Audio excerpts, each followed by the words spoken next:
Welcome to The Explainer. Today, we're going to dig into a classic economic argument from Henry Hazlitt's work to understand why that popular idea of just printing more money is, well, as he calls it, a dangerous mirage. All right, let's kick things off with one of the most tempting questions in all of economics, an idea that has, lured governments for centuries. It seems so simple, doesn't it? If everyone just had more money, wouldn't we all be richer? Well, according to our source, this very simple question is the root of a huge misunderstanding about how money actually works. The author's whole argument is that the appeal of inflation is built on a really fundamental mistake, one that Adam Smith pointed out centuries ago. We constantly confuse money with actual wealth. And, it's an easy mistake to make. If you or I suddenly had more money, yeah, we'd be better off.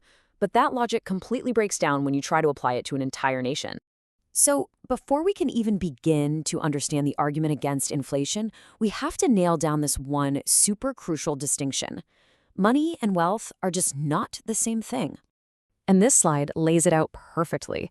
On the left, you've got money. It's just the tool, right? It's the measuring stick we use for trade. But over on the right, you have real wealth. That's the actual stuff we want and need. The food, the houses, the cars. And here's the kicker. Printing more of the paper on the left doesn't magically create more of the real stuff on the right.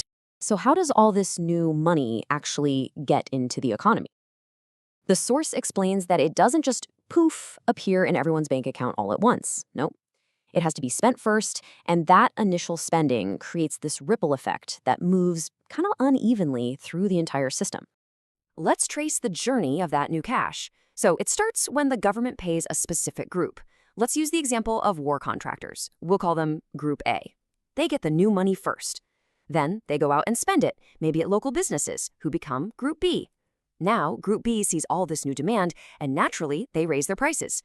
So now Group B has higher incomes, and they spend their new money with Group C, and the process just keeps on rolling. The absolutely critical thing to get here is that the new money always lands somewhere before the prices have a chance to go up. Right, and this is where the whole process becomes, well, deeply unfair.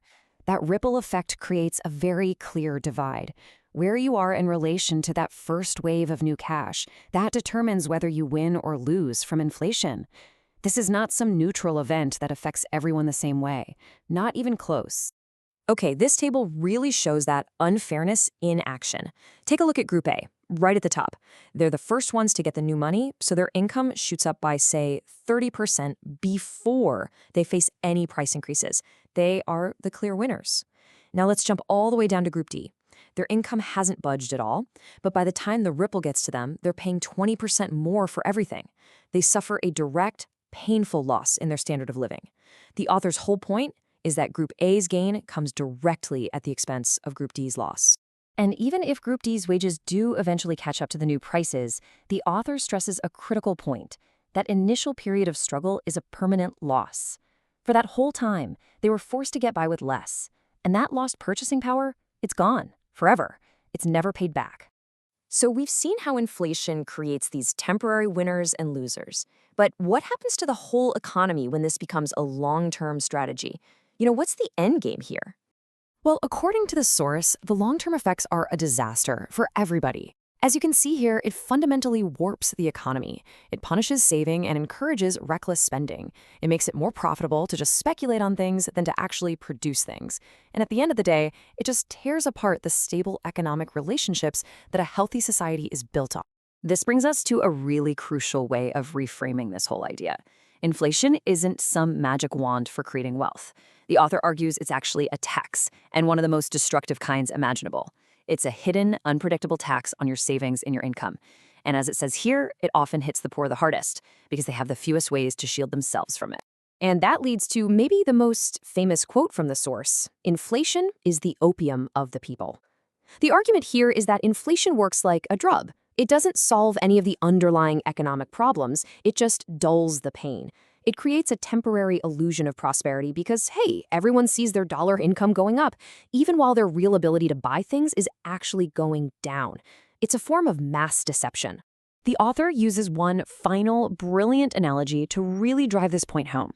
As it says, trying to fix an economy with inflation, well, it's like trying to get people up an hour earlier by secretly setting all the clocks forward. It doesn't actually change reality, it just tricks people into accepting a worse situation. It's an illusion designed to hide the fact that their real wealth has been reduced. And so, this explainer leaves us with a final, really provocative question.